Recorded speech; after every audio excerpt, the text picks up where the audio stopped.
Train चलने को ही थी कि अचानक कोई जाना पहचाना सा चेहरा जनरल बोगी में आ गया। मैं अकेली सफर पर थी। सब अजनबी चेहरे थे। स्लीपर का टिकट नहीं मिला तो जनरल डिब्बे में ही बैठना पड़ा। मगर यहाँ ऐसे हालात में उस शख्स से मिलना जिंदगी के लिए एक संजीवनी के समान था। जिंदगी भी कमबख्त कभी कभी अजीब से मोड़ पर ले आती है। ऐसे हालातों से सामना करवा देती है जिसकी कल्पना तो क्या कभी ख्याल भी नहीं कर सकते। वो आया और मेरे पास ही खाली जगह पर बैठ गया। ना मेरी तरफ देखा, ना पहचानने की कोशिश की। कुछ इंच की दूरी बनाकर चुपचाप पास आकर बैठ गया।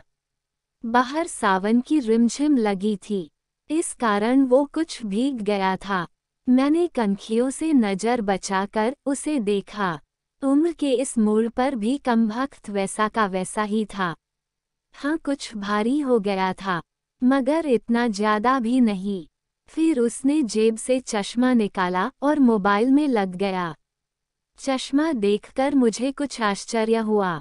उम्र का यही एक निशान उस पर नजर आया था कि आंखों पर चश्मा चढ़ गया था। चेहरे पर और सर पे मैंने सफ़ेद बाल खोजने की कोशिश की, मगर मुझे नहीं दिखे। मैंने जल्दी से सर पर साड़ी का पल्लू डाल लिया। बालों को डाई किए काफ़ी दिन हो गए थे मुझे। ज़्यादा तो नहीं थे सफ़ेद बाल मेरे सर पे, मगर इतने जरूर थे कि गौर से देखो तो नजर आ जाए। मैं उठकर बाथरूम गई। हैंडबैग से फेसवॉश निकाला, चेहरे को ढंग से धोया, फिर शीशे में चेहरे को गौर से देखा। पसंद तो नहीं आया, मगर अजीब सा मुंह बनाकर मैंने शीशा वापस बैग में डाला और वापस अपनी जगह पर आ गई। मगर वो साहब तो खिड़की की तरफ से मेरा बैग सरकाकर खुद खिड़की के पास बैठ गए थे। मुझे पूरी तरह देखा भी नहीं, बस बिना देखे ही कहा, सॉरी। भागकर चढ़ा तो पसीना आ गया था। थोड़ा सूख जाए फिर अपनी जगह बैठ जाऊंगा। फिर वह अपने मोबाइल में लग गया। मेरी इच्छा जानने की कोशिश भी नहीं की। उसकी यही बात हमेशा मुझे बुरी लगती थी। फिर भी ना जाने उसमें ऐसा क्या था कि आज तक मैंने उसे नहीं भुलाया। एक वो था कि 10 सालों में ही भूल गया। मैंने सोचा शायद अभी तक गौर नहीं किया, पहचान लेगा। थोड़ी मोटी हो गई हूँ, शायद इसलिए नहीं पहचाना। मैं उदास हो गई। जिस शख्स को जीवन में कभी भुला ही नहीं पाई, उसको मेरा चेहरा ही याद नहीं। माना कि ये औरतों और लड़कियों को ताड़ने की इसकी आदत नहीं, मगर पहचाने भी नहीं। शादीशुदा है, मैं भी शादीशुदा हूँ। जानती थी इसके साथ रहना मुश्किल है, मगर इसका मतलब ये तो नहीं कि अपने ख्यालों को, अपने सपनों को जीना छोड़ दूँ। एक तमन्ना थी कि कुछ पल खुल के उसके साथ गुजारूं। माहौल दोस्ताना ही हो, मगर हो तो सही। आज वही शख्स पास बैठा था जिसे स्कूल टाइम से मैंने दिल में बसा रखा था। सोशल मीडिया पर उसके सारे अकाउंट चोरी छुपे देखा करती थी।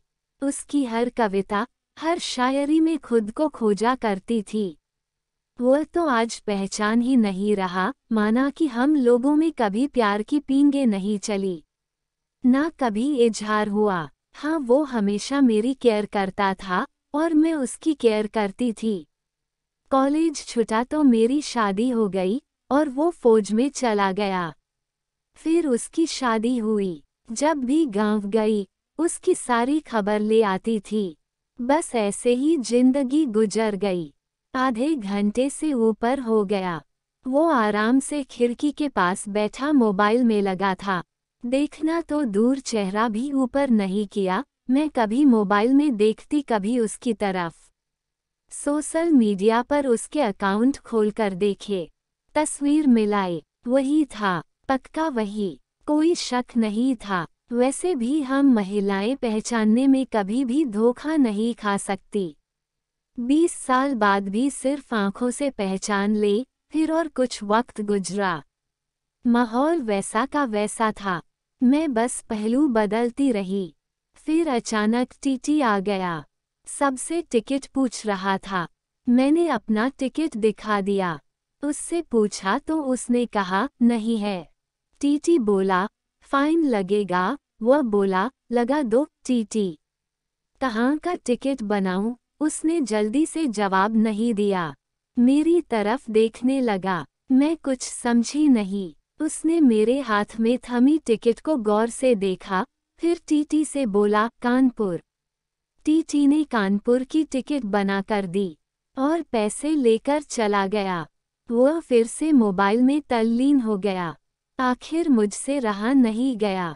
मैंने पूछ ही लिया कानपुर में कहाँ रहते हो? वह मोबाइल में नजरें गड़ाए हुए ही बोला कहीं नहीं। वह चुप हो गया तो मैं फिर बोली किसी काम से जा रहे हो? वह बोला हाँ। अब मैं चुप हो गई।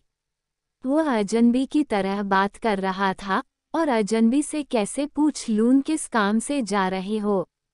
कुछ देर चुप रहने के बाद फिर मैंने पूछ ही लिया वहाँ शायद आप नौकरी करते हो? उसने कहा नहीं। मैंने फिर हिम्मत करके पूछा तो किसी से मिलने जा रहे हो?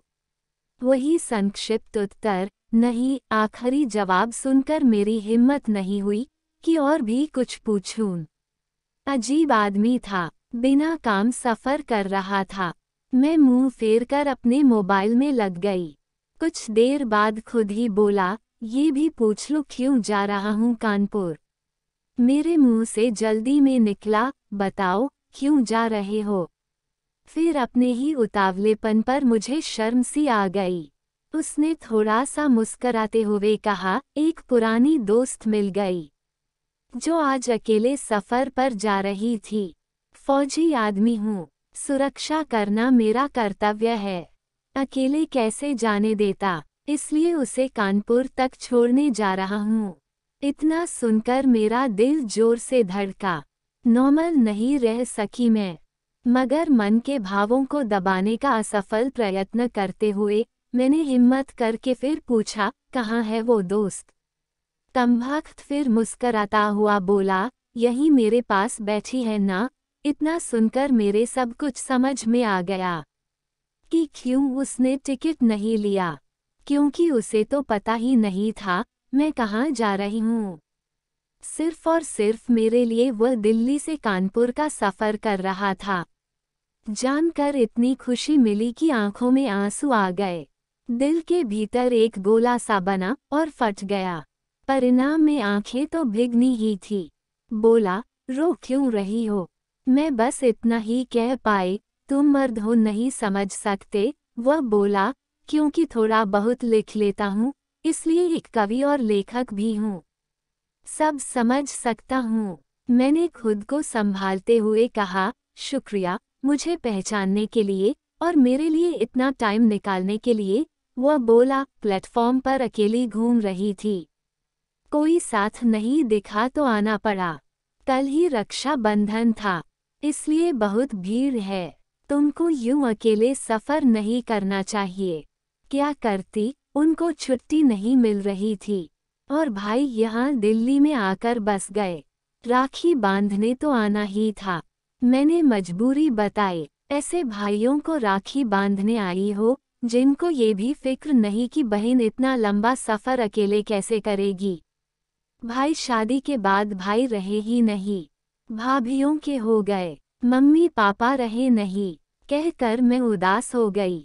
वो फिर बोला तो पति को तो समझना चाहिए, उनकी बहुत बिजी लाइफ है, मैं ज़्यादा डिस्टर्ब नहीं करती और आजकल इतना खतरा नहीं रहा, कर लेती हूँ मैं अकेले सफ़र। तुम अपनी सुनाओ कैसे हो? अच्छा हूँ, कट रही है जिंदगी। मेरी याद आती थी क्या? मैंने हिम्मत करके पूछा। वो चुप हो गया, कुछ नहीं बोला। तो मैं फिर बोली सॉरी, यूं ही पूछ लिया। अब तो परिपक्व हो गए हैं, कर सकते हैं ऐसी बात। उसने शर्ट की बाजू की बटन खोलकर हाथ में पहना वो तांबे का कड़ा दिखाया जो मैंने ही फ्रेंडशिप डे पर उसे दिया था। बोला याद तो नहीं आती पर कमबख्त ये तेरी याद दिला देता था। कड़ा देखकर दिल को बहुत सुकून मिला। मैं बोली कभी संपर्क क्यों नहीं किया? वह बोला डिस्टर्ब नहीं करना चाहता था। तुम्हारी अपनी जिंदगी है और मेरी अपनी जिंदगी है। मैंने डरते डरते पूछा, तुम्हें छू लूं? वह बोला, पाप नहीं लगेगा। मैं बोली, नहीं, छूने से नहीं लगता। और फिर मैं कानपुर तक उसका हाथ पकड़कर बैठी रही। बहुत सी बातें हुईं। जिंदगी का एक ऐसा यादगार दिन था जिसे आखिरी सांस तक नहीं भूला पाऊंगी। वह मुझे सुरक्षित घर छोड़कर गया। रुका नहीं, बाहर से ही चला गया। जम्मू में उसकी ड्यूटी थी। चला गया। उसके बाद उससे कभी बात नहीं हुई, क्योंकि हम दोनों ने एक दूसरे के फ़ोन नंबर नहीं लिए। हालांकि हमारे बीच कभी भी नापाक कुछ भी नहीं हुआ। एक पवित्र सा रिश्ता था, मगर रिश्तों की गरिमा बनाए रखना जरूरी था। फिर ठीक 1 महीने बाद मैंने अखबार में पढ़ा कि वो देश के लिए शहीद हो गया। क्या गुजरी होगी मुझ पर वर्णन नहीं कर सकती। उसके परिवार पर क्या गुजरी होगी पता नहीं। लोकलाज के डर से मैं उसके अंतिम दर्शन भी नहीं कर सकी। आज उससे मिले 1 साल हो गया है। आज भी रक्षाबंधन का दूसरा दिन है। आज भी सफ़र कर रही हूँ। दिल्ली से कानपुर जा रही हूँ। जानबूझकर जनरल डिब्बे का टिकट लिया है मैंने। अकेली हूँ। न जाने दिल क्यों आस पाले बैठा है कि आज फिर आएगा और पसीना सुखाने के लिए उसी खिड़की के पास बैठेगा। एक सफ़र वो था जिसमें कोई हम सफ़र था। एक सफ़र आज है जिसमें उसकी यादें हम सफ़र है। बाकी जिंदगी का सफ़र जारी है। देखते हैं कौन मिलता है, कौन साथ छोड़ता है। दोस्तों, ये वीडियो आपको कैसा लगा कमेंट करके ज़रूर बताएं और चैनल को सब्सक्राइब करके घंटी ज़रूर दबाएं।